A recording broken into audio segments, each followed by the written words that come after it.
도대체 한국 영화들은 왜 돈 낸 사람들, 돈 끌어들인 사람들의 이름이 영화에 제일 먼저 나오는 걸까요? 한반도를 둘러싼 국제정세가 요동치기 시작한다. 2024년에 문제가 생기기 시작했습니다. 동북아의 패권을 장악한 중국과 크고 작은 영토 분쟁을 일으키던 일본이 재무장을 선언하고 이에 미국과 러시아가 개입하는 등 전운이 짙게 감돈다. 나레이션상으로는 크고 작은 영토 분쟁만 일어나고 전운만 감돌았지 전쟁이 일어나는 건 아닌데요. 비주얼만 보면 무슨 중국과 일본이 아주 불바다가 된 것처럼 느껴집니다. 미국과 중국, 일본, 러시아 등 주변 강대국들은 통일 한국이 아시아의 강자로 부상하는 것을 막기 위해 전방위로 압박을 가한다. 자, 상식적으로 한번 생각해 봅시다. 50년이 넘게 분단되어 있던 나라가 자력으로 통일을 하겠다고 하고 남북의 통일이 한반도의 비핵화를 이루는 지름길이라고 본다면 이를 강대국들이 경제적으로 압박해서 방해하는 걸 국제사회가 가만히 지켜보고만 있을까요? 아무 잘못 없는 나라를 돈줄로 죽이겠다는데? 통일 반대를 내건 반정부 무장 테러 단체 섹트가 등장한다. 왜 우리나라에서 발생한 반정부 무장단체 이름이 영어로 된 섹트일까요? 아무리 영화의 전개를 위한 설정이라고 해도 야시경을 착용한 특수부대가 여고생들을 알아보지도 못하고 선제 공격도 한번 없었는데 그냥 긁어댑니다. 이 영화의 배경은 2029년입니다. 뭐 잘못된 건 아니지만 앞으로 여러 번 언급되기 때문에 한번 리마인드를 해야 될 것 같습니다. 지금으로부터 11년 뒤 2029년이 배경입니다. 엄청난 화력으로 무장한 테러 집단이 뻘쭘 다 서서 총을 쏘고 있습니다. 은폐 뭐 이런 거 기본 아닙니까?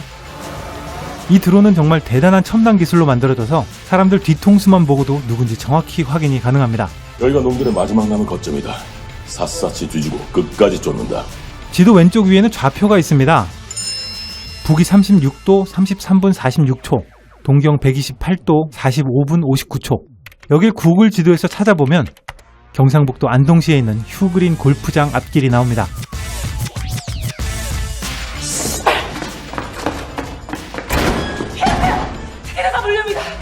아니 이걸 여태까지 몰랐다고요? 자, 화면을 뒤로 돌려서 이 설정을 다시 한번 살펴봅시다. 사실 시위를 하다가 지하 하수터널로 도망가는 설정은 원작 애니메이션과 똑같습니다. 하지만 원작에서는 단순히 이동 경로를 지하로 선택한 거였죠. 그런데 여기선 전혀 다른 설정입니다.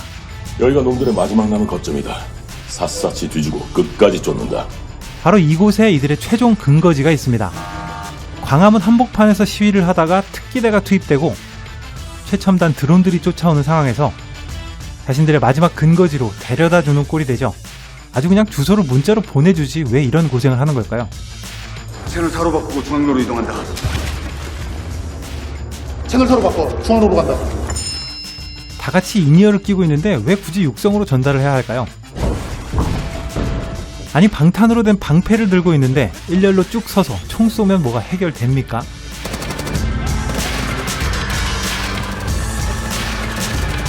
거기다가 모든 사람들의 탄환이 일제히 나가서 한꺼번에 탄창을 갈고 수류탄이 있었는데도 사용도 안 하고 총만 쏘고 있었습니다.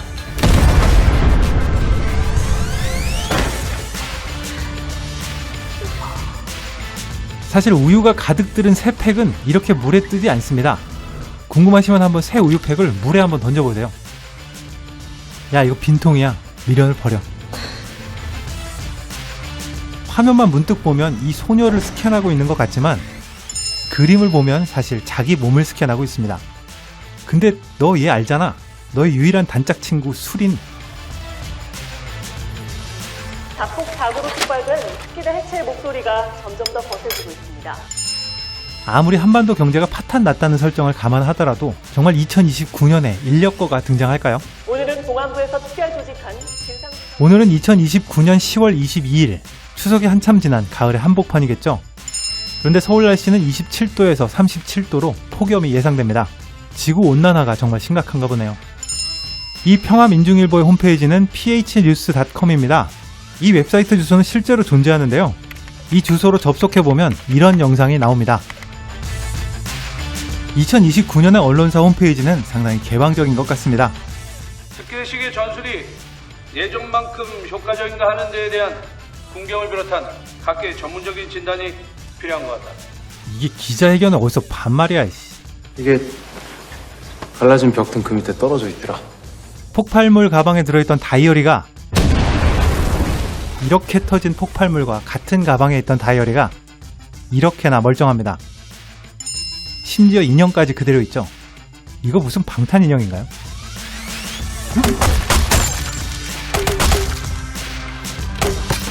오, 이건 그 유명한 리복 광고의 오마주? 아까 신문에서 보셨듯이 낮에는 37도의 폭염인데 가죽 자켓을 입고 나가십니다. 장갑도 끼고 말이죠. 저기가 우리 책방 있는 곳인데. 성수동.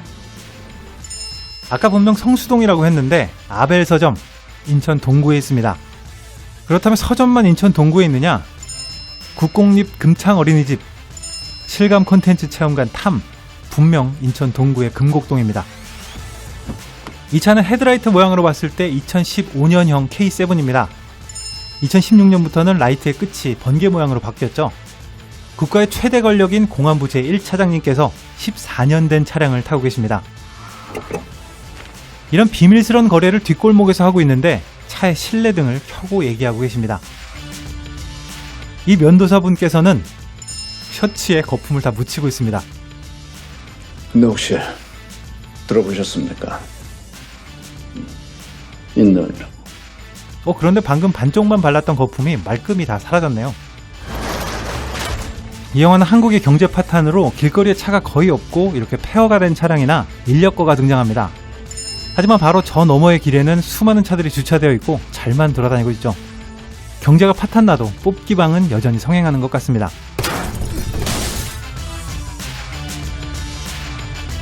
내가 부탁해요. 부장님, 이건 성추행일 수 있습니다. 성추행의 결과는 이렇게 되죠.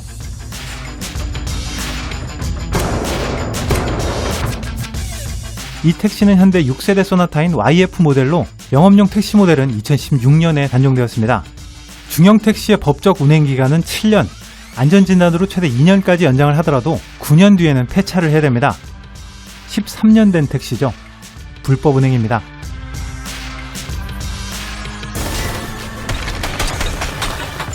최첨단 드론이 목표 조준은 정말 잘하고 있는데 쏘는 총알은 바닥만 맞습니다.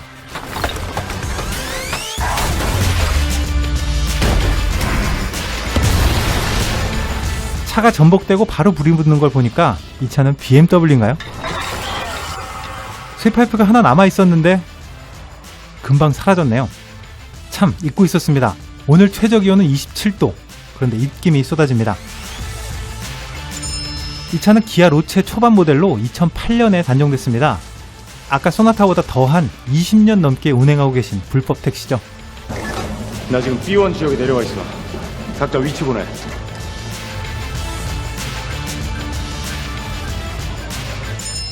지금 방금 나온 GPS를 다시 한번 보시겠습니다.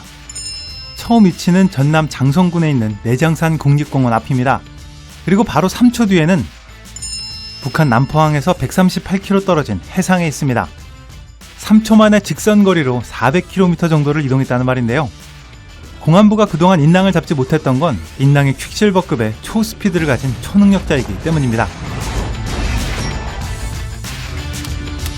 공안부에서 임준경을 죽이려고 폭탄을 설치합니다.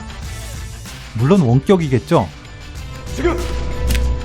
그런데 도대체 어느 나라 원격 폭탄이 스위치를 누르고 나면 그때부터 카운트를 시작합니까? 이게 무슨 셀카야?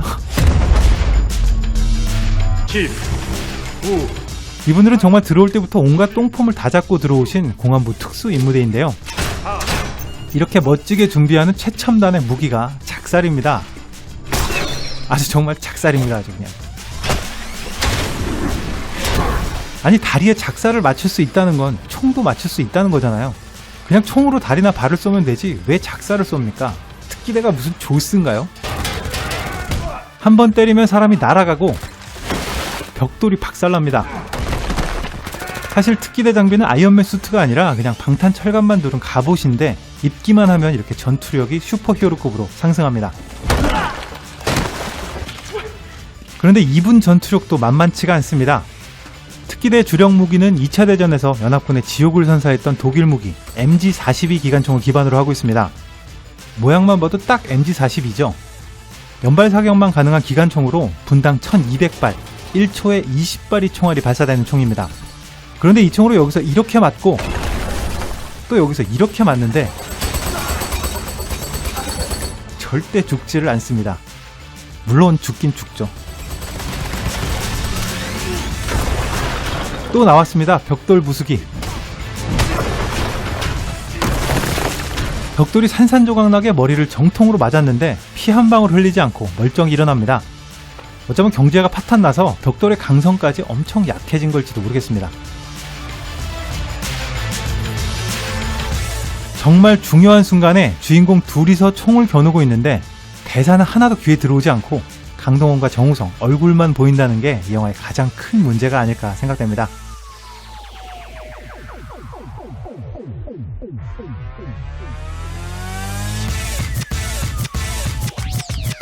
제가 찾은 인당의 잘못된 점은 여기까지입니다.